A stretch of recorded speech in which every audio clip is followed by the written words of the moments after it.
जी अस्सलाम वालेकुम dear students. आज का हमारा टॉपिक है risk management and managing on outsource project. कि आप आउटसोर्स प्रोजेक्ट को किस तरीके से मैनेज करेंगे और रिस्क को किस तरीके से मैनेज करेंगे। सबसे पहले रिस्क मैनेजमेंट को देखते हैं। डेफिनेशन क्या है रिस्क की? है risk is a potential problem, it might happen and it might not. हो भी सकता है, रिस्क आ भी सकता है, नहीं भी आ सकता। कंसेप्चुअल डेफिनेशन रिस्क की क्या है? Risk concerns future happenings. ठीक है, कि आपके फ्यूचर के अंदर आपको ये इश्यूज आ सकते हैं। Risk involve change in mind, opinion, action, place. में भी हो सकता है कि जो आपने सोचा हुआ वो ना हो, कोई और हो जाए, वहां ना हो, कहीं और हो जाए। ठीक है, तो risk involve choices and the uncertainty that choices entails. Talking about software risk, there are two important characteristics of risk. Number one, uncertainty. The risk may or may not happen. That is, there are no 100% risk. Those instead are called constraints. कि इस तरह के आपके mind के अंदर अगर uncertainties हैं कि ऐसा मे भी होगा, नहीं होगा, देर आर, दैट इज, मे और मे नॉट, तो इनको हम क्या कहते हैं? अनसर्टेनिटी। ठीक है, तो 100% में ये करेक्ट नहीं होते। ठीक है, 100% ये करेक्ट नहीं होते। दूसरी चीज है जी loss. The risk become a reality and unwanted consequences और लॉस अकर। कि अगर आप उस रिस्क को जो है हैंडल नहीं कर पाते तो वो आपको लॉस की तरफ ले जाएगा। ठीक है, उससे आपके जो है ऐसे अनवांटेड, आपके जो आप चाह भी नहीं सकते थे, सोच भी नहीं सकते थे जिन नुकसानात के बारे में, वो आपके जो है लॉसेस हो सकते हैं।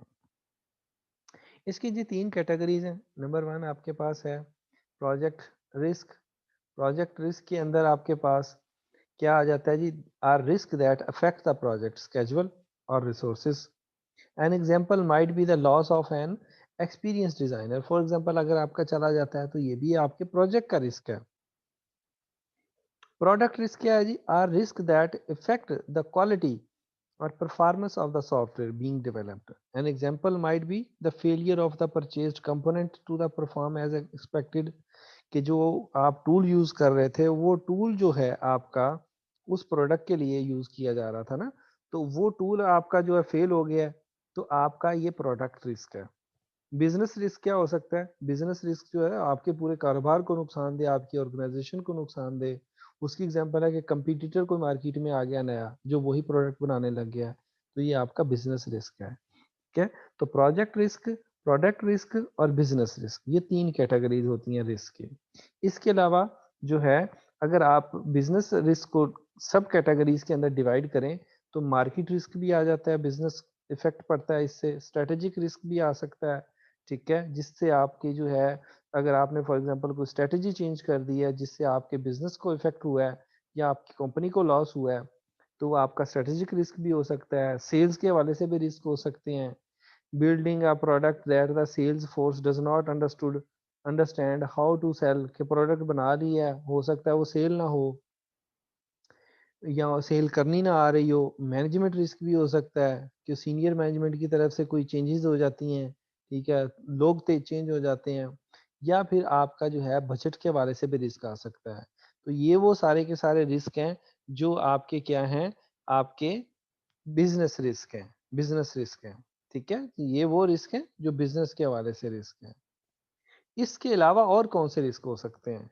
इसके अलावा आपके ऐसे रिस्क हो सकते हैं, कुछ नॉन रिस्क हो सकते हैं जिनको आप जानते हैं। Those risk that can B uncovered after careful evaluation of the project. यानी उनका पता है आपको और उनको आपको ये भी अंदाजा है कि मैं उन्हें हैंडल कर लूंगा। The business and technical environment in which the project is being developed and other reliable information sources, जैसा कि अनरियलिस्टिक डिलीवरी डेट्स हैं। आपको पता है जी फला डेट, अच्छा जी उस दिन नहीं तो उससे अगले दिन मैं दे दूंगा, तो ये आपको नॉन रिस्क है। ठीक है, उसके अलावा होता है जी predictable risk. Predictable those risk that are extrapolated from past project experience. ठीक है, या फिर पास्ट टर्नओवर्स, आपको अंदाजा है उनका कि मैंने पिछले साल मेरे साथ ये हुआ था, पिछले प्रोजेक्ट में ऐसा हुआ था, तो अब भी वैसा हो सकता है, तो ये प्रिडिक्टेबल रिस्क है। ठीक है, ये नॉन रिस्क नहीं है, पता नहीं है कि होना ही होना है, जो होना ही होना है वो तो नॉन रिस्क हो गया। और जो अंदाज़ा है, ठीक है, कि प्रिडिक्ट किया जा रहा है कि प्रीवियस एक्सपीरियंस की बेस पे, उसको हम प्रिडिक्टेबल रिस्क बोलते हैं। उसके अलावा जी अनप्रिडिक्टेबल रिस्क है, those risk that can and do occur but are extremely difficult to identify. तो ये वो रिस्क हैं जिनको आइडेंटिफाई करना, एडवांस आइडेंटिफाई करना बहुत ही ज़्यादा मुश्किल है, और वो होते हैं अनप्रिडिक्टेबल रिस्क आपके। जो आपके प्रिडिक्टेबल रिस्क होते हैं, उसको अगर आप फर्दर कैटेगरीज में डिवाइड करें, ठीक है, तो वो क्या हो सकते हैं? प्रोडक्ट का रिस्क हो सकता है, बिजनेस इम्पैक्ट आपका, कस्टमर कैरेक्टरिस्टिक्स आपकी वो चेंज हो सकती हैं, ठीक है। आज वो आपकी प्रोडक्ट को पसंद कर रहा हो सकता है, कल वो आपकी प्रोडक्ट को पसंद ना करे, ठीक है। आपके प्रोसेसेस की जो डेफिनेशन है, ठीक है, वो भी चेंज हो सकती हैं। उसके बाद आपकी डेवलपमेंट एनवायरनमेंट है जो आपका, वो भी चेंज हो सकता है, ठीक है। टेक्नोलॉजी जो जिस पे बिल्ड कर रहे हो वो भी चेंज हो सकती है, कोई नई चीज़ आ सकती है, ठीक है। उसके बाद स्टाफ का साइज़ या आपका जो एक्सपीरियंस है, ये जो है, ये भी प्रिडिक्टेबल जो है रिस्क में आ सकते हैं, ठीक है। स्टाफ एंड साइजिंग में क्या है? Risk associated with overall technical and project experience of the software engineers who will do the work, ठीक है। तो हो सकता है कि आपको आपके स्टाफ के हवाले से या स्टाफ के साइज़ या उनके एक्सपीरियंस के हवाले से भी कोई रिस्क आ सकता है, ठीक है। तो क्वेश्चन आपके माइंड के अंदर जो होने चाहिए प्रोजेक्ट रिस्क से रिलेटेड, प्रोजेक्ट रिस्क से रिलेटेड वो कौन से हैं, ठीक है। Have a top software and customer manager formally committed to the support to the project. क्या ऐसा कर रहे हैं आप? Are end users enthusiastically committed to the project and the system product to be built। क्या हम कस्टमर ने जो विश की थी, जो वो चाह रहा था, उसकी ख्वाहिश के मुताबिक हम सिस्टम बना रहे हैं? Are requirement fully understood by the software engineering team. क्या मेरी टीम को जो है और मेरे कस्टमर को, दोनों को इस सॉफ्टवेयर की रिक्वायरमेंट का सही अंदाज़ा भी है या नहीं है? Do and users have realistic expectations, ठीक है। क्या उनको जो है, किस तरह की एक्सपेक्टेशंस हैं आपके प्रोजेक्ट से? Is the project scope stable? क्या ये प्रोजेक्ट का स्कोप सही यही रहेगा या चेंज भी हो सकता है? Does the software engineering team have the right mix of skills? ठीक है, हो सकता है कि टीम के अंदर कुछ गड़बड़ हो जाए, किसी के अंदर कोई स्किल हो, किसी के अंदर कोई स्किल हो। Are project requirement stable? Project की रिक्वायरमेंट्स चेंज चेंज तो नहीं हो जाएंगी? Does the project team have experience with the technology? क्या मेरी प्रोजेक्ट टीम पहले इस तरह के किसी प्रोजेक्ट को इम्प्लीमेंट कर चुकी है या नहीं? Is the number of people on the project team जो मैं लगा रहा हूँ, क्या वो करेक्ट इतनी सफिशिएंट है या इनसफिशिएंट है? Do all customer user constituencies agrees on the importance of the project and on the requirement for the system product to be built? तो क्या उनके लिए जो है, मैं ये सिस्टम जिसके लिए बना रहा हूँ, क्या वो इसके लिए बेहतर बना रहा हूँ, ठीक है, क्या वो बेहतर होगा या नहीं होगा? तो ये सारे के सारे जो हमारे पास क्वेश्चंस हैं हमारे माइंड में, प्रोजेक्ट रिस्क से रिलेटेड होने चाहिए, ठीक है। और अगर हमारे पास कुछ प्रॉब्लम्स हों और हम कैटेगराइज करना चाहें कि ये हमारा रिस्क जो है ये प्रोजेक्ट टाइप का है या प्रोडक्ट टाइप का है या बिजनेस टाइप का है, तो अगर स्टाफ आपका छोड़ जाता है तो ये किस टाइप का आपका रिस्क हो सकता है? ये प्रोजेक्ट टाइप का रिस्क है, ठीक है। कोई एक्सपीरियंस स्टाफ आपका छोड़ गया है, उसके बाद आपका मैनेजमेंट चेंज हो जाती है, तो ये प्रोजेक्ट टाइप का रिस्क है। अगर आपकी हार्डवेयर अनअवेलेबिलिटी है तो ये भी प्रोजेक्ट टाइप का रिस्क है। रिक्वायरमेंट चेंज हो रही है तो भी प्रोजेक्ट और प्रोडक्ट दोनों टाइप के ये रिस्क हैं। स्पेसिफिकेशन में डिले आ रहा है तो ये भी दोनों टाइप के रिस्क हैं। साइज अंडर एस्टिमेट है तो ये भी दोनों टाइप का रिस्क है। उसके बाद केस टूल अंडर परफॉर्मेंस है तो प्रोडक्ट टाइप का रिस्क है। टेक्नोलॉजी चेंज हो रही है तो बिजनेस टाइप का रिस्क है। प्रोडक्शन में कंपटीशन आ गया प्रोडक्ट में तो भी बिजनेस टाइप का रिस्क है, ठीक है। तो रिस्क को मैनेज करने के लिए हम उसकी कैटेगरी, चार स्टेप्स जो है वो इसको चार स्टेप्स में कन्वर्ट करते हैं। पहला जो है वो रिस्क आइडेंटिफाई करना होता है, जिसमें आपको पता लगाना होता है कि रिस्क है क्या। फिर उस रिस्क जो आप आइडेंटिफाई कर चुके होते हैं उसका एनालिसिस करना है, आपने उसको असेस करना है कि वो कितना क्रिटिकल है, ठीक है। उसके बाद फिर उसकी प्लानिंग करनी है कि मैंने इस रिस्क से जान कैसे छुड़वानी है, इसको मिनिमाइज कैसे करना है, इसको अवॉइड कैसे करना है, ठीक है। और जब आपका वो रिस्क अवॉइड हो जाए तो फिर आपने मॉनिटरिंग करनी है, कॉन्स्टेंटली उसको असेस करते रहना है, ठीक है, कि दोबारा तो वो रिस्क नहीं आ रहा। तो इस तरीके से आपने रिस्क मैनेजमेंट करनी है, रिस्क आइडेंटिफाई करना है, रिस्क का एनालिसिस करना है, रिस्क की प्लानिंग करनी है और फिर रिस्क की मॉनिटरिंग करनी है। तो ये इसका जी। तो हम बात कर रहे थे कि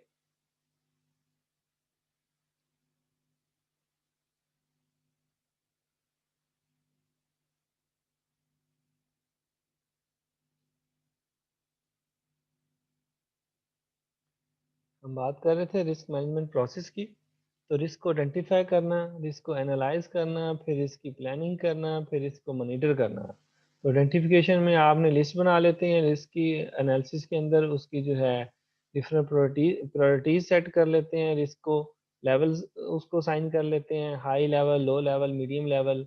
उसके बाद उसकी प्लानिंग करते हैं, उसके बाद फिर आप उसको जो है मॉनिटर करते हैं कॉन्टिन्यूसली। लेकिन अगर हम ये तो मैंने आपको 4 स्टेप्स में बताया ना कि आप अपने रिस्क को मैनेज कर सकते हैं। अब मैनेज करने के लिए रिस्क को प्रिंसिपल्स कौन से फॉलो करने हैं हमने, ठीक है? प्रिंसिपल्स कौन से फॉलो करने हैं? सबसे पहला जो प्रिंसिपल है वो है जी मेंटेन ग्लोबल पर्सपेक्टिव, कि जो भी आपको रिस्क नज़र आ रहे हैं ना, view software risk within the context of the system. ये ना हो कि आप उस प्रोजेक्ट से बाहर निकल जाएँ, अपनी ऑर्गेनाइजेशन से बाहर निकल जाएँ, दुनिया के किसी और कोने के अंदर खुद को बिठा के तस्वर करें कि इसके अंदर ये इश्यू आ सकता है। ऐसा ना करें, बल्कि ग्लोबली जो है उसको view software risk within the context of the system, ठीक है? Take a forward looking view, take a forward looking view, think about risk that may arise in the future, establish contingency plans. तो इसके लिए फिर आपको contingency plans बनाने पड़ते हैं। Encourage open communication. Encourage all stakeholders and users to point out risk at any time. तो उनको कहें कि आप किसी भी वक्त आप कोई भी इशू हो तो हमें आप बता सकते हैं। Integrate risk management. Integrate the consideration of risk into the software process.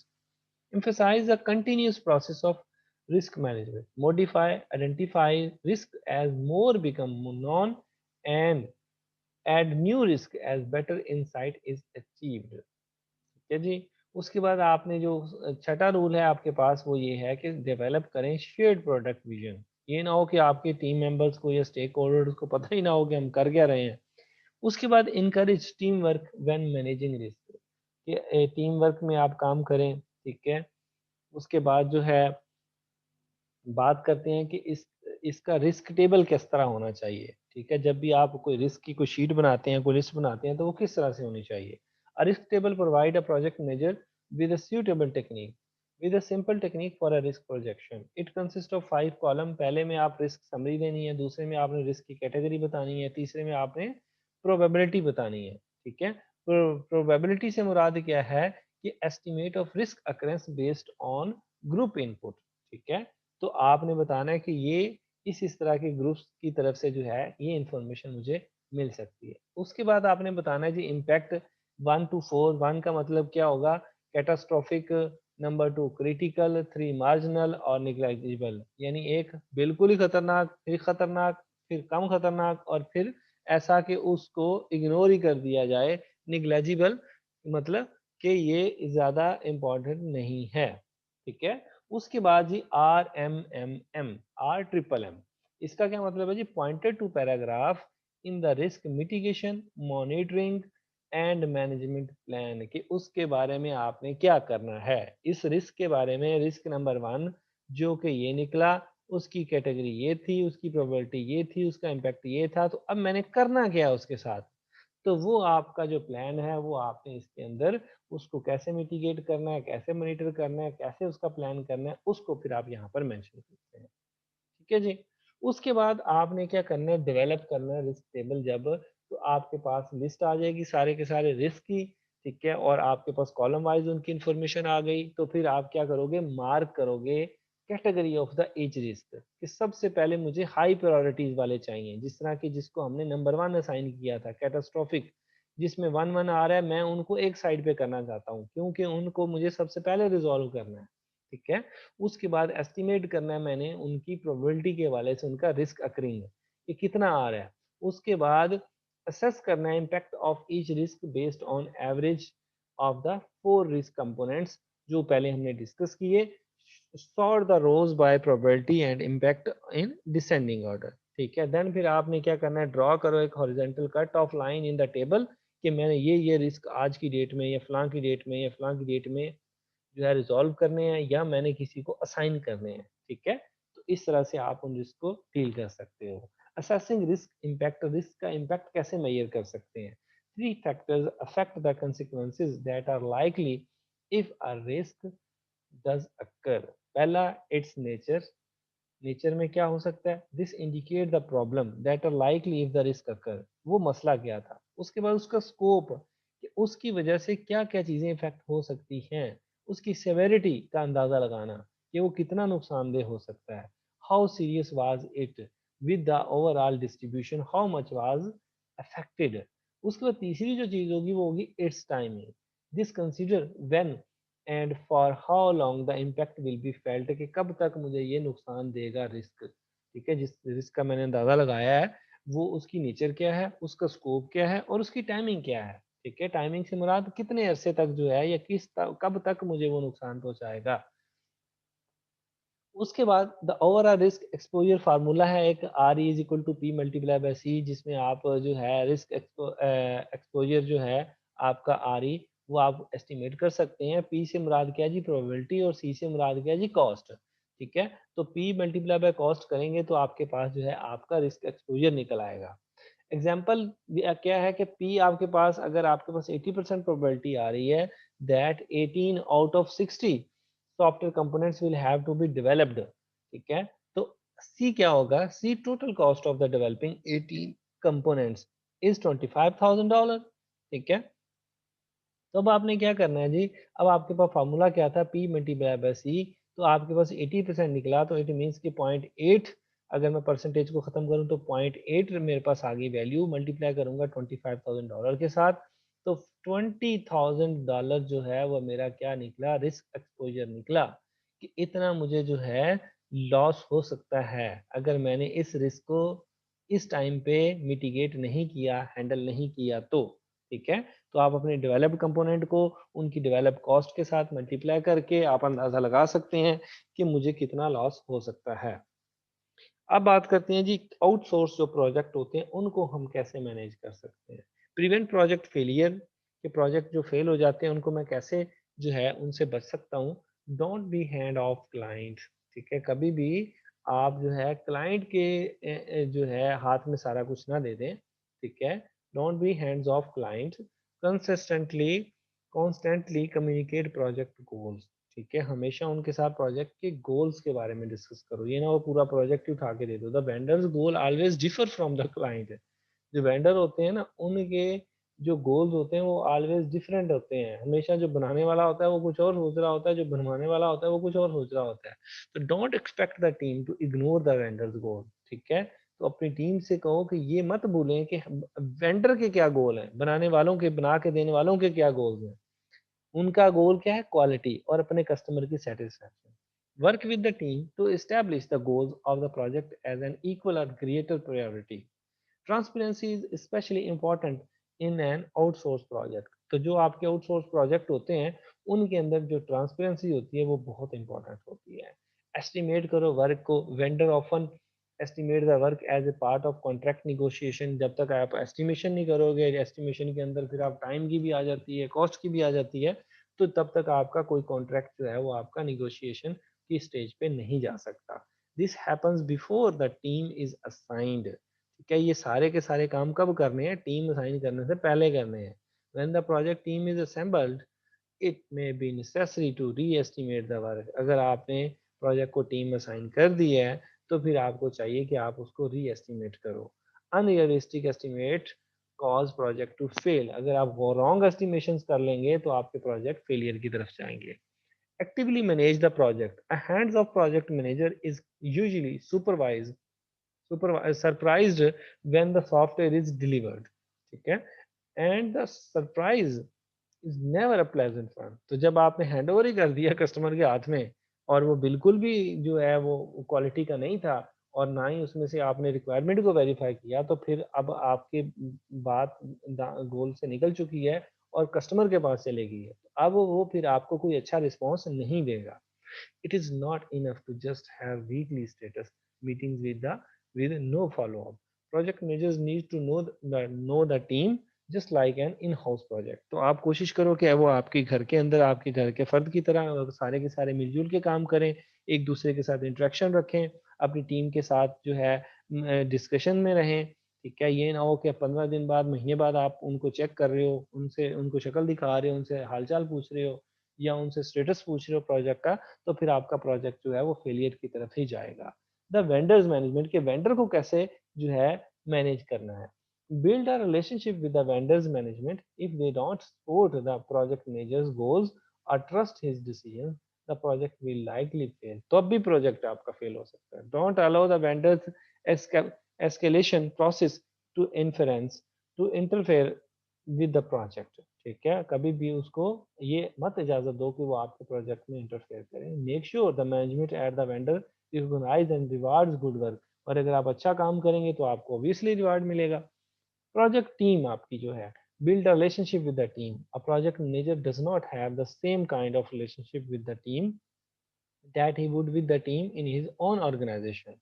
ठीक है, तो अगर आपके जो है प्रोजेक्ट मैनेजर जो है वो does not have the same kind of relationship, उसका कभी भी वो रवैया नहीं होता अपनी टीम के साथ जो कि वो अपनी with with a team in his own organisation, कि अगर आपका जो रवैया आपकी अपनी ऑर्गेनाइजेशन की टीम के साथ है वही रवैया आपका दूसरे की ऑर्गेनाइजेशन की टीम के साथ होना चाहिए।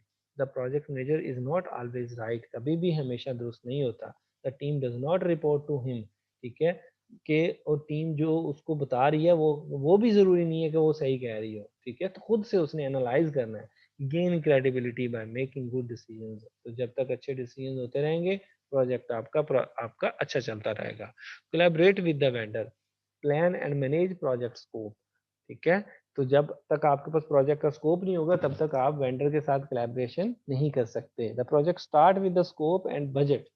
ठीक है, as opposed to an in-house project which start with a set of known resources। तो आप अपने पास प्रोजेक्ट को तभी स्टार्ट कर सकते हैं जब आपको पता हो कि मेरे पास इसको स्टार्ट करने के लिए सारे के सारे नेसेसरी रिसोर्सेज जो हैं वो अवेलेबल है। प्लान फॉर नॉलेज ट्रांसफर, बताओ कि किस तरीके से मैंने जो बातें सुनी है अपने वेंडर से वो मैंने अपनी टीम को कैसे बतानी है। Recognise that success for the project, कि सोचो कि मैं जो है किस तरीके से प्रोजेक्ट को मैनेज करूं कि मैं जो है इसके अंदर सक्सेस ले सकूं। ठीक है, मेंटेन ट्रैकिंग एंड ओवरसाइट, तो ये तो बिल्कुल ज़रूरी है कि आपने अपनी टीम को अकेला नहीं छोड़ना, अपने प्रोजेक्ट को अकेला नहीं छोड़ना, उसको मॉनिटर करते रहना है, ट्रैक करते रहना है। Don't depend on the vendors to maintain the project plan and project schedule. तो हर तीसरे बंदे पे डिपेंड नहीं करना बल्कि अपना काम खुद करना है। When a project major is responsible for the project he must keep track of its status himself. Hold reviews and inspections, अपने पास रखो वो सारी की सारी रिपोर्टिंग वो डॉक्यूमेंट्स, ताकि जब आपके पास टाइम हो आप उनको स्टडी कर सकें। Design and programming, don't delegate the entire design and programming of the project to the vendor. ठीक है, कभी भी उसमें उसकी इसके अंदर शमूलियत मत आने दो। ठीक है, establish design constants early on, पहले ही आप अपने कॉन्स्टेंट जो है वो डिजाइन कर लें। If possible design the software in house और in collaboration with the vendor, तो अगर पॉसिबल हो सके तो अपने पास डिजाइन तैयार कर लो या फिर उसके साथ मिल के तैयार कर लो। Monitor to code, monitor the code base using code reviews and project documentation, तो आपने इन मराहिल को भी जो है वो मॉनिटर करते रहना है, कोड रिव्यूज को, प्रोजेक्ट की ऑटोमेशन को। उसके बाद सॉफ्टवेयर की क्वालिटी मेंटेन करना। Take responsibility for the quality of the software. Quality is not just another deliverable that can be bought and paid for. ठीक है, ये वो चीज़ है जिसके बारे में जो है वो आप ने जब तक कोई चीज़ डिलीवर नहीं करनी तब तक जो है आप उसके बारे में उससे रिलेटेड जो है वो एक अच्छी पे नहीं ले सकते। Don't make decisions that undercut the QA team.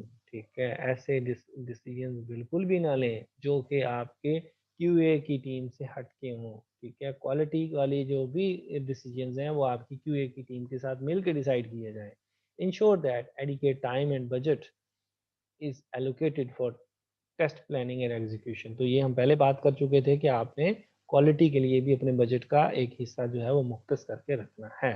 Don't blindly trust the vendor, कभी भी अपने वेंडर के ऊपर जो है अंधा इत्मीनान मत करें। ठीक है, इवन तो individual team members may have certifications और डिग्रीज, बेशक वो कोई बड़े बड़े जो है वो क्या कहते हैं एक्सपीरियंस बंदे हों, बड़े बड़े सर्टिफाइड बंदे हों, ठीक है, लेकिन फिर भी आपने उनके ऊपर एतमाद नहीं करना। Just because the vendor's organisation is certified, that doesn't guarantee that they know better than you how to run your project, ठीक है। तो जरूरी नहीं है कि वही आपको आकर बताएं कि आपने अपने प्रोजेक्ट को कैसे हैंडल करना है। Don't be intimated by the vendors pedigree. If something on the project looks wrong it probably is. तो ये आपके पास की पॉइंट्स हैं, इनको फॉलो करके आप जो है अपने आउटसोर्स प्रोजेक्ट को भी मॉनिटर कर सकते हैं। ओके जी, फिर अल्लाह हाफिज।